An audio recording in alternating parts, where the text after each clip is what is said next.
Hello everyone, welcome to my another study vlog. কেমন আছো তোমরা সকলে, আর তোমাদের সকলের প্রিপারেশান কেমন চলছে জানিও। তো আজকে আমার সকালবেলা ঘুম থেকে উঠতে একটু দেরি, 7:30টার পরে উঠেছি আর পড়তে বসতে আমার 8টা বেজে গেছে। তো দেখো, ফার্স্টে আমি টু ডু লিস্টটা বানিয়ে নিয়েছি।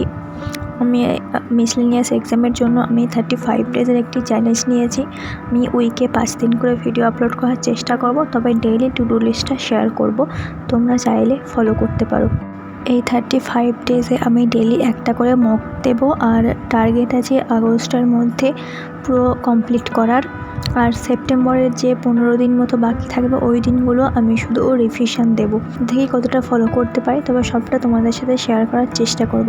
টু ডু লিস্ট অনুযায়ী আজকে সকালবেলা আমি পড়ছিলাম ইন্ডিয়ান ক্লাসিক্যাল মিউজিকের মিউজিশিয়ানদের নাম, আর যে বিভিন্ন ইনস্ট্রুমেন্ট বাদক আছে তাদের নামগুলো, যেমন গিটার বাদক, সেতার বাদক, বাঁশি বাদক। তোমরা আমাকে একটা কোশ্চেনের অ্যান্সার দিও তো, হরিপ্রসাদ চৌরাশিয়া কোন বাদকের জন্য বিখ্যাত? এই টপিকটা আমি যেখানে আগে কম্পিটিটিভের জন্য পড়তে যেতাম, সেখানকার স্যার এই টপিকটা খুব ভালোভাবে আমাদেরকে পড়িয়েছিল এবং এখান থেকে খুব ভালোভাবে নোটসটাও বানিয়ে দিয়েছিল, তো সেটাই আমি রিভিশন দিই।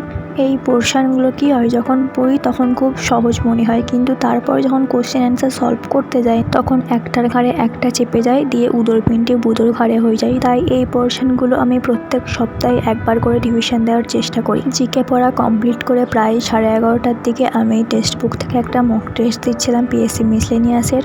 আর তারপর দুপুরবেলা আমি আমার অ্যাভারেজ চ্যাপ্টারটা ম্যাথের একটু প্রবলেম হচ্ছিল বলে ইউটিউব থেকে মৃন্ময় স্যারের 2টো ক্লাস দেখছিলাম। তো যেহেতু সেটা ফোন থেকেই দেখছিলাম, তার জন্য আর সে সময় ক্লিপ নেওয়া হয়নি। তো চলো এবার আমি মক টেস্টের স্কোরটা তোমাদের সাথে শেয়ার করি। টেক্সট বুকে পিএসসি মিসলেনিয়াসের যে 5টা দেখবে লেটেস্ট প্যাটার্নের মক টেস্ট আছে, তার মধ্যে মক টেস্ট নাম্বার 2 না হলে 3, আমার ঠিক খেয়াল নেই। তো আমার স্কোর এসেছে 110, আর 74টা অ্যাটেম্প্ট করেছিলাম, তার মধ্যে 60টা ঠিক হয়েছে আর 14টা ভুল হয়েছে। আমার এই মক টেস্টের ম্যাথগুলো আমার একটু টাফ মনে হয়েছে, যেই কারণে আমি 25টার মধ্যে 21টা মতো অ্যাটেম্প্ট করেছিলাম। নাহলে অন্যান্য মক টেস্টে আমি 23 থেকে 24টা অ্যাটেম্প্ট করার চেষ্টা করি, কিন্তু আমি এখানে 3-4টে পারিনি, অনেকটা টাফ মনে হয়েছে। তারপর 5টার দিকে আমি একটু ম্যাথ প্র্যাকটিস করছিলাম, অ্যাভারেজ চ্যাপ্টারটা ম্যাথ কমপ্লিট করে তারপরে আমি হিস্ট্রি পড়তে বসেছিলাম। হিস্ট্রির আমি অ্যানসিয়েন্ট পার্টটা পড়ছিলাম, পুরোটা পড়ে কমপ্লিট করতে পারিনি। পোস্ট মৌর্য, গুপ্ত আর পোস্ট গুপ্ত, এই 3টে বাকি থেকে গেছে। আজকের ভিডিওটা এ পর্যন্তই থাকছে, ভালো লাগলে লাইক করে দিও এবং আমার চ্যানেলটাকে সাবস্ক্রাইব করে দিও।